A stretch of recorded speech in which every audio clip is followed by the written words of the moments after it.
Bismillahirrahmanirrahim. Assalamualaikum warahmatullahi wabarakatuh. Perkenalkan, nama saya Rizky Dayat dengan NIM 1234020096. Baiklah, di sini saya akan mempresentasikan mata kuliah SPI dengan dosen pembimbing Pak Amin Hamdani SAGMAG dengan tema Sejarah Peradaban Islam di Nusantara. Langsung saja untuk mempersingkat waktu. Baiklah, ini dia sejarah peradaban Islam di Nusantara.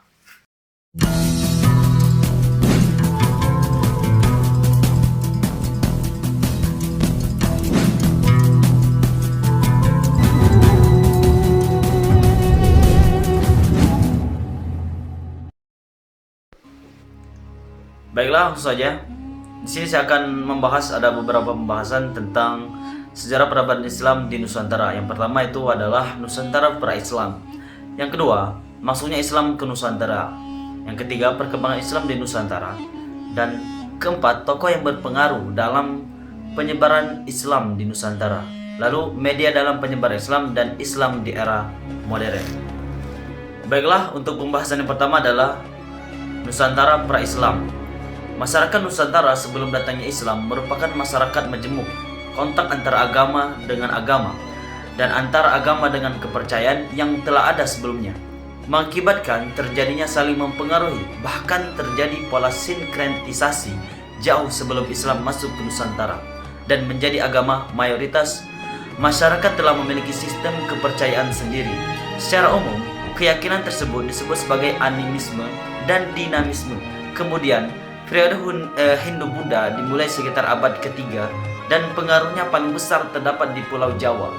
Perkembangan keyakinan bangsa Indonesia selalu dinamis dan pada saat yang sama, unsur-unsur dari keyakinan masa lampau juga masih mempengaruhi kehidupan masyarakat hingga saat ini. Untuk lebih jelasnya, berikut adalah penjelasan masing-masing keyakinan masyarakat sebelum periode Islam. Baik, yang pertama adalah animisme. Animisme dari bahasa Latin yaitu anima atau roh, adalah kepercayaan kepada makhluk halus, dan roh merupakan asas kepercayaan agama yang mula-mula muncul di kalangan manusia purba. Kepercayaan animisme mempercayai bahwa setiap benda di bumi ini, seperti kawasan tertentu, goa, pohon atau batu besar, mempunyai jiwa yang mesti dihormati agar roh tersebut tidak mengganggu manusia. Animisme mempercayai bahwa setiap benda di bumi, seperti kawasan tertentu, goa, pohon, batu besar, dan lain-lain mempunyai roh atau jiwa yang mesti dihormati agar tidak mengganggu manusia lainnya. Mereka juga berharap agar roh-roh tersebut menjaga mereka dari roh jahat dan membantu dalam kehidupan sehari-hari. Selain daripada jiwa dan roh yang mendiami di tempat-tempat yang dinyatakan di atas, kepercayaan animisme juga mempercayai bahwa roh yang telah mati bisa masuk ke dalam tubuh hewan. Roh-roh orang yang telah mati juga bisa memasuki tubuh babi atau harimau dan dipercayai akan membalas dendam orang yang menjadi musuh bebuyutan pada masa hidupnya.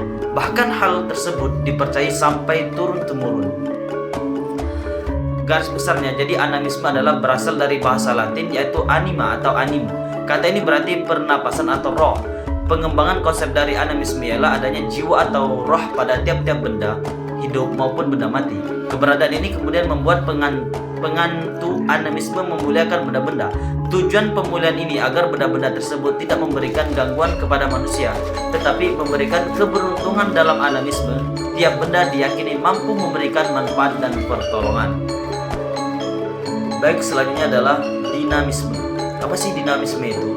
Dinamisme adalah keyakinan terhadap kekuatan yang berada dalam suatu benda dan diyakini mampu memberikan suatu manfaat dan mara bahaya.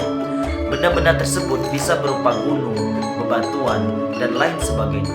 Berbeda dengan animisme yang penekanannya berada pada kepercayaan terhadap roh, dinamisme didasari oleh pola pikir bahwa kekuatan alam menentukan kehidupan secara keseluruhan untuk menambah kekuatan batin. Misalnya, seseorang akan menggunakan benda-benda bertuah. Benda-benda ini dipercayai memiliki kekuatan seperti keris atau benda-benda lainnya yang dianggap keramat. Meskipun mayoritas dari kita sudah beragama ya, tetapi praktis dinamis masih bisa ditemukan di tengah-tengah masyarakat kita. Menurut Kamus Besar Bahasa Indonesia, dinamisme adalah kepercayaan bahwa segala sesuatu mempunyai tenaga atau kekuatan yang dapat mempengaruhi keberhasilan atau kegagalan manusia dalam usaha mempertahankan hidup. Istilah dinamisme diambil dari bahasa Yunani, yaitu dynamos, dan diserap ke dalam bahasa Inggris, yaitu dynamic. Dynamic berarti kekuatan, daya, atau khasiat, sehingga dinamisme adalah kepercayaan terhadap benda-benda di sekitar manusia karena diyakini memiliki kekuatan gaib. Baik, selanjutnya adalah masuknya Islam ke Nusantara. Kedatangan Islam ke Indonesia atau Nusantara dilakukan secara damai, berbeda dengan penyebaran Islam di tempat-tempat lain, seperti di wilayah Timur Tengah, yang mana mereka tuh saling bunuh antara satu sama lain. Dalam beberapa kasus disertai dengan pendudukan wilayah oleh militer Muslim. Nah, tentang kapan, dari mana, dan di mana pertama kali Islam datang ke Nusantara, terdapat beberapa pendapat. Dan beberapa pendapat ini wajar ya, karena orang yang terlibat dalam kegiatan penyebaran Islam pertama itu tidak memiliki tujuan selain bertanggung jawab menunaikan kewajiban untuk menyebarkan Islam tanpa pamrih, sehingga tidak ada catatan sejarah yang mengabadikan peran mereka. Perbedaan pendapat ini pun menimbulkan perdebatan panjang yang bahkan cenderung tidak berujung. Perdebatan tersebut berpusat pada 3 masalah pokok, yaitu yang pertama, tempat dan asal kedatangan Islam di Nusantara. Yang kedua, para pembawaannya, dan yang ketiga, waktu kedatangannya. Dari 3 masalah pokok ini muncullah teori-teori sebagai berikut. Yang mana pertama itu adalah teori Gujarat, yang kedua teori Mekah, dan yang ketiga teori Persia, dan yang terakhir teori Tiongkok, yang mana sering kita ketahui ya. Baiklah, langsung saja untuk membahas yang pertama adalah teori Gujarat. Berikut adalah pembahasan tentang teori Gujarat. Baik, yang pertama adalah teori Gujarat. Perlu kita ketahui, tokoh yang mendukung teori Gujarat ini adalah Vijnavel, seorang ilmuwan dari Universitas Leiden, Belanda. Menurutnya Islam dibawa ke Indonesia sejak awal abad ke-13 Masehi oleh pedagang asal Gujarat, India Barat. Menurut Vijnavel, masuknya Islam ke Nusantara didasarkan pada hubungan dagang antara masyarakat Indonesia dengan pedagang Gujarat yang datang lewat jalur Indonesia, Kambai, Timur, Tengah, dan Eropa.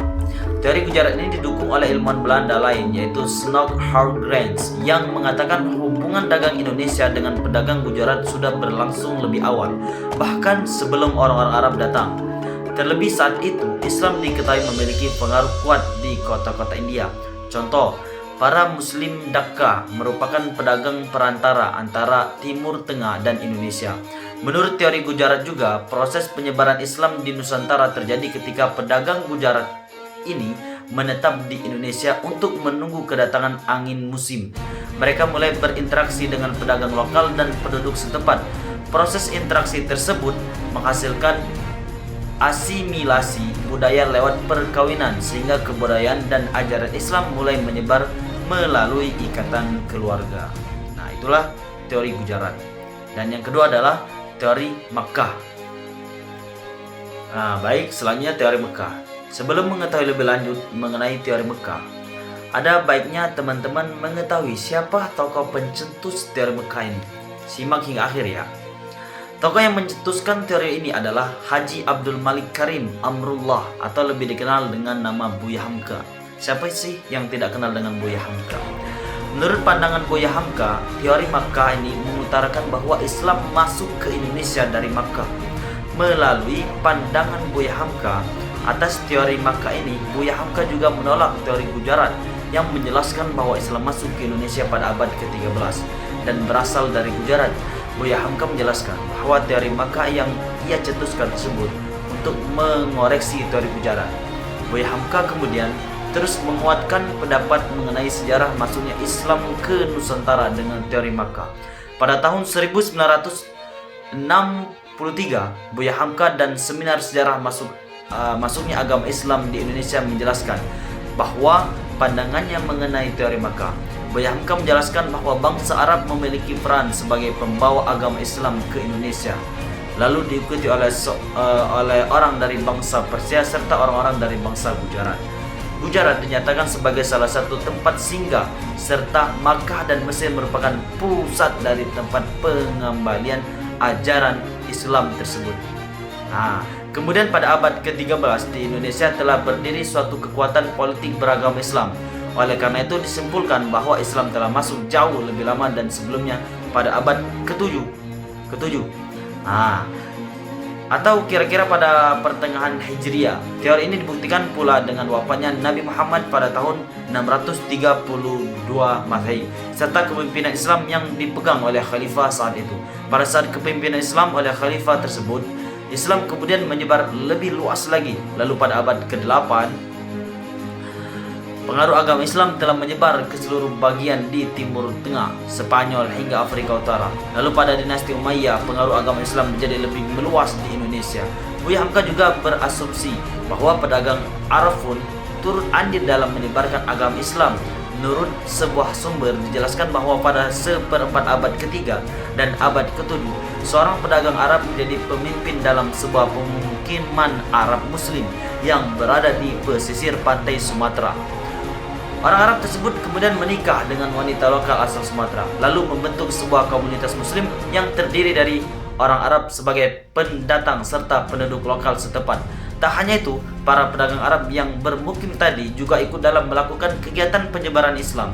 Atas teori tersebut, Buya Hamka pun yakin bahwa Islam masuk ke Indonesia bermula dari daerah Timur Tengah.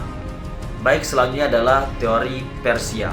Menurut beberapa sumber yang mengemukakan isi dari teori Persia, agama Islam masuk ke Indonesia di antara rentang tahun 7 hingga 13 Masehi melalui pedagang yang berasal dari Persia. Agama Islam pertama kali masuk ke Nusantara di Pulau Sumatera. Dari salah satu sumber yang kami dapatkan, sumber tersebut mengungkapkan bahwa teori Persia memiliki bukti pendukung berupa ditemukannya sejumlah manuskrip di perpustakaan yang berada di negara Iran. Teori Persia ini dicetuskan oleh dua orang profesor bernama Profesor Hussein Jaja Diningrat dan Profesor Muhammad Amir Hussein. Para sejarawan menyebutkan bahwa negara Indonesia yang dulunya bernama Kepulauan Nusantara dianggap sebagai negara yang sangat cocok untuk dijadikan daerah pelaksanaan dakwah dan daerah untuk melakukan perdagangan Persia. Teori Persia bukan hanya teori saja. Teori masuknya agama Islam menurut teori Persia juga memiliki bukti mutlak.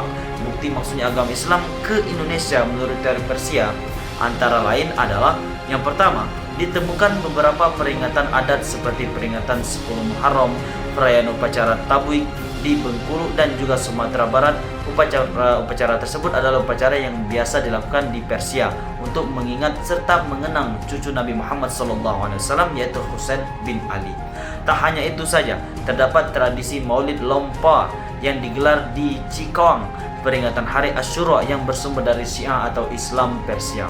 Lalu yang kedua, adanya bukti kesamaan dalam ajaran Sufi yang dipercaya serta dianut oleh Syekh Siti Jenar. Syekh Siti Jenar sendiri merupakan salah satu ulama Sufi Indonesia yang berasal dari kota Jepara. Sufi Irannya memiliki aliran Al-Hajj. Dan yang ketiga adalah adanya persamaan batu nisan milik makam Malik As-Sahih dengan makam Maulana Malik Ibrahim dikarenakan daerah sekitar Gujarat bercampur dengan pengaruh dari Persia.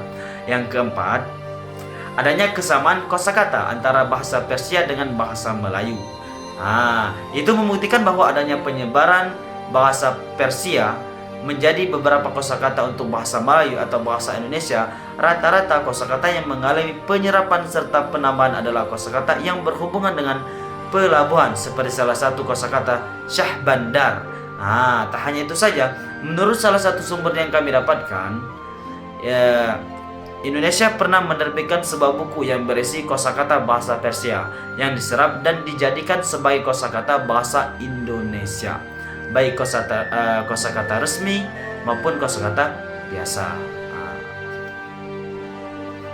Nah, yang terakhir adalah teori Tiongkok atau lebih akrab kita kenal teori Cina.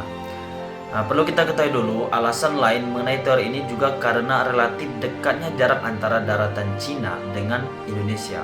Menurut kalangan ilmuwan Cina, terutama para ilmuwan Cina Muslim, menganggap bahwa Cina sudah sangat akrab dengan kota Mekah serta Madinah.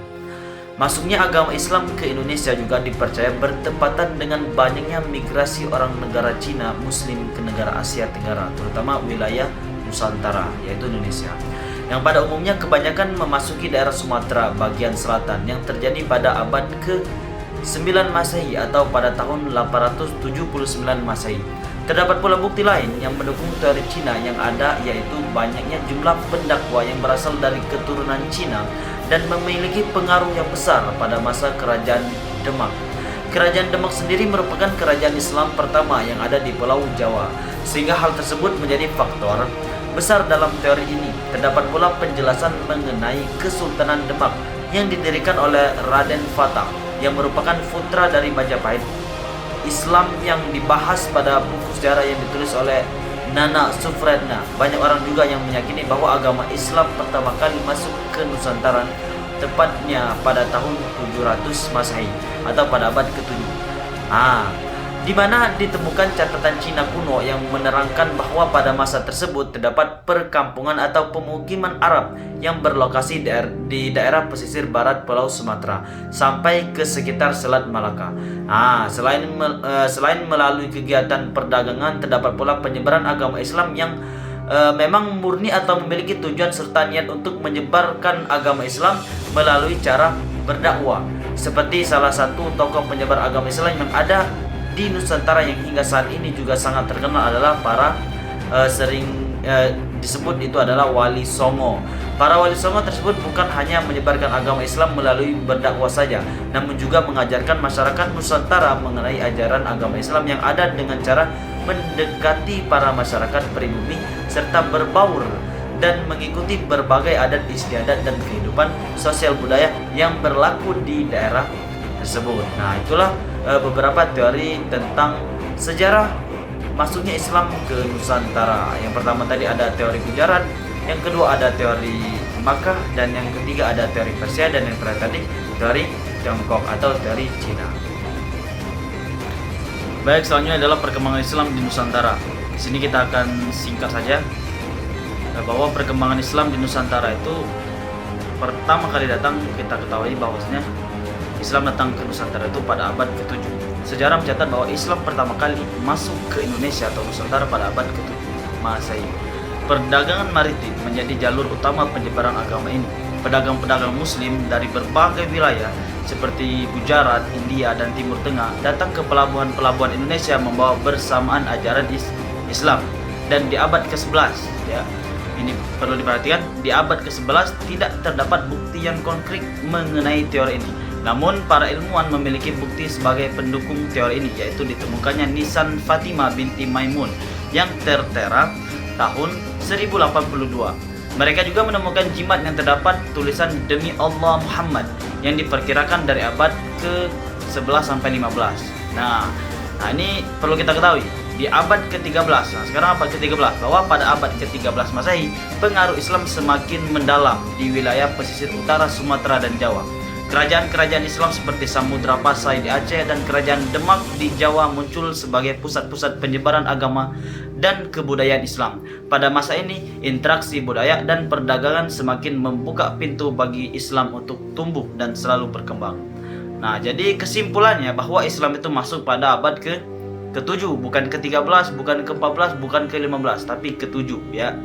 Jadi pada awal masuk di abad ke-7 dan terus berkembang dan pada abad ke-13 Islam mulai berkembang dengan pesat sehingga banyaknya kerajaan-kerajaan, kesultanan-kesultanan dan lain-lain. Sehingga sampai saat ini Islam terus berkembang dan mudah diterima oleh masyarakat Indonesia, khususnya Nusantara ini, begitu.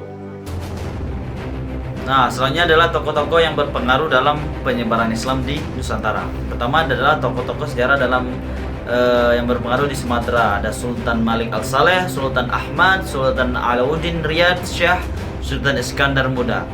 Tokoh-tokoh yang berpengaruh di Jawa, Sunan Gresik yang kita kenal dengan Maulana Malik Ibrahim, ya, Sunan Ampel yang kita kenal dengan Raden Rahman, Sunan Bonang Maulana Makdum Ibrahim, Sunan Giri Raden Faku, Sunan Derajat Syarifuddin, Sunan Kalijaga Raden Mas Syahid, Sunan Kudus Ja'far Shodiq, Sunan Muria Raden Umar Said, Sunan Gunung Jati yakni Syarif Hidayatullah. Nah, itu tokoh-tokoh penyebaran yang berpengaruh di Jawa yang kita kenal dengan Wali Songo. Selanjutnya ada di Kalimantan, Sulawesi, dan Maluku. Ada siapa aja? Ada Datuk Ri Bandang ya, ada Sultan Alauddin, Tuan Tuku Farangan, Sultan Zainal Abidin. Nah, itulah adalah tokoh-tokoh yang berpengaruh di penyebaran Islam di Nusantara. Nah, selanjutnya media dalam penyebaran Islam di Nusantara. Apa saja sih media yang digunakan dalam penyebaran Islam di Nusantara yang mempengaruhi keislaman di Nusantara? Itu yang pertama adalah perdagangan, yang kedua perkawinan, pendidikan, politik, dan kesenian. Nah, itulah media-media dalam penyebaran Islam di Nusantara. Selanjutnya adalah peradaban Islam yang dibangun di Indonesia. Apa saja sih? Yang pertama adalah pesantren, yang kedua adalah gerakan masyarakat Islam dan politik, yang ketiga peradaban dalam budaya dan adat istiadat, dan yang terakhir atau keempat peradaban Islam dalam bidang ekonomi. Nah, ini judul yang terakhir adalah Islam di Indonesia pada masa modern. Jadi perkembangan Islam di Indonesia hingga saat ini masih terus berlangsung dengan berbagai warna dan corak ya. Islam di Indonesia tidak hanya merupakan agama, tapi juga merupakan bagian dari identitas bangsa. Islam di Indonesia juga memiliki karakteristik yang khas dan unik, yaitu Islam yang toleran, modern, inklusif, dan harmonis. Sehingga agama Islam itu sangat gampang dan sangat mudah ya ketika datang ke Nusantara ini, begitu ya. Nah, begitulah kira-kira lebih kurangnya sejarah peradaban Islam atau sejarah masuknya Islam ke Nusantara. Wallahu muwaffiq ala aqwamit thariq. Wabillahi taufiq wal hidayah. Wassalamualaikum warahmatullahi wabarakatuh. Barakallahu fikum wa jazakumullahu khairan katsiran.